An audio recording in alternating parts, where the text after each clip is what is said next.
Assalamualaikum warahmatullahi wabarakatuh. Kami dari kelompok 3 akan menjelaskan tentang mengidentifikasi kegiatan ekonomi dan hubungannya dengan berbagai bidang pekerjaan serta kehidupan sosial dan budaya di lingkungan sekitar sampai provinsi.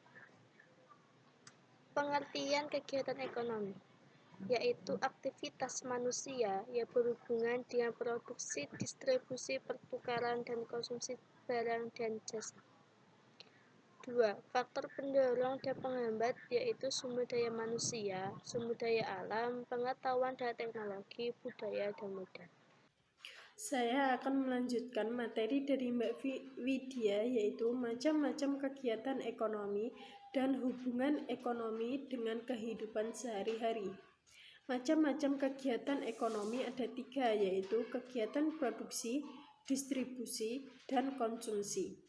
Kegiatan produksi adalah suatu perusahaan yang menghasilkan barang atau hasil produksi sesuai jenis kegiatannya. Misalnya, perusahaan makanan menghasilkan jenis-jenis makanan yang dikemas dalam kemasan yang menarik. Dalam kegiatan produksi ini memerlukan sebagian sarana, antara lain tempat, tenaga kerja, dan sarana yang memadai. Kegiatan distribusi. Kegiatan distribusi merupakan barang-barang yang sudah diproduksi dikemas dalam kemasan yang besar seperti dalam kardus sesuai jenis barangnya, kemudian didistribusikan ke agen, distributor, dan pasar.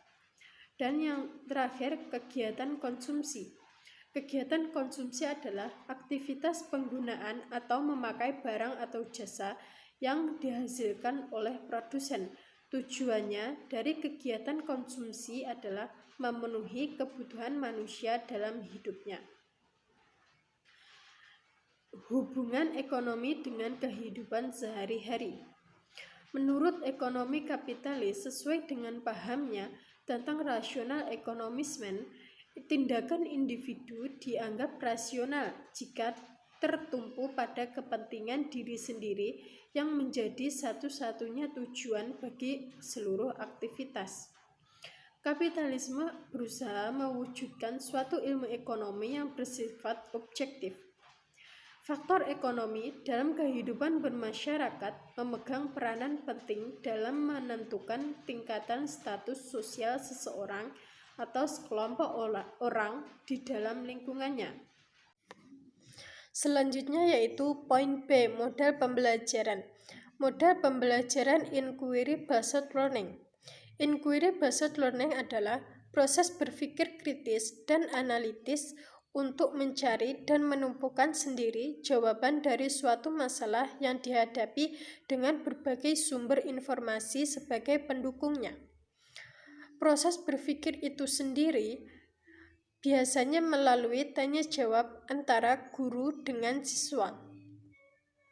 Model pembelajaran tersebut dapat mengoptimalkan kemampuan berpikir kritis peserta didik melalui proses diskusi, pemecahan masalah, dan mencari fakta dari berbagai sumber. Langkah-langkah model pembelajaran inquiry-based learning, yaitu langkah-langkahnya ada 6, yaitu 1. Stimulation. Guru memulai pembelajaran dengan bertanya kepada siswa terkait permasalahan yang terjadi. 2. Problem statement. Siswa diberi kesempatan untuk mengidentifikasi suatu permasalahan dan mencari tahu cara untuk memecahkan masalah tersebut. 3. Data collection. Siswa mencari informasi yang relevan. 4. Data processing. Data yang didapat diolah dengan benar dan ditafsirkan dengan logis. 5. Verification. Hasil data yang sudah diolah dapat diperiksa kebenarannya. Dan yang terakhir, generalization. Tahap akhir siswa dengan menyimpulkan hasilnya. Selanjutnya, Tujuan utama pembelajaran melalui model inquiry-based learning ini adalah menolong siswa untuk mengembangkan disiplin intelektual dan keterampilan berpikir dengan memberikan pertanyaan-pertanyaan dan mendapatkan jawaban atas dasar rasa ingin tahu. Strategi pembelajaran inquiry-based learning akan efektif jika 1. Siswa dapat menemukan sendiri jawaban dari suatu permasalahan yang ingin dipecahkan. 2. Bahan pelajaran yang diajarkan tidak berbentuk fakta atau konsep yang sudah jadi. 3. Proses pembelajaran berangkat dari rasa ingin tahu cara siswa terhadap sesuatu. Dan yang terakhir, guru memiliki waktu yang cukup untuk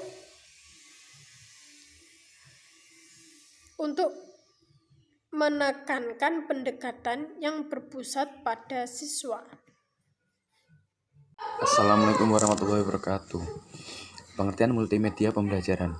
Multimedia diartikan sebagai kumpulan dari berbagai peralatan media berbeda yang digunakan untuk presentasi. Dalam pengertian ini, multimedia diartikan sebagai ragam media yang digunakan untuk penyajian materi pelajaran, misalnya penggunaan wallpaper atau grafis yang dibuat di atas kertas karton yang ditempelkan di dinding. Manfaat dari multimedia pembelajaran. Multimedia dalam proses belajar mengajar dapat digunakan dalam 3 fungsi, yaitu sebagai berikut. Yang pertama adalah multimedia berfungsi sebagai alat bantu instruksional. Yang kedua, multimedia berfungsi sebagai tutorial interaktif, misalnya simulasi. Yang terakhir adalah multimedia berfungsi sebagai sumber petunjuk belajar, misalnya digunakan untuk menyimpan serangkaian slide.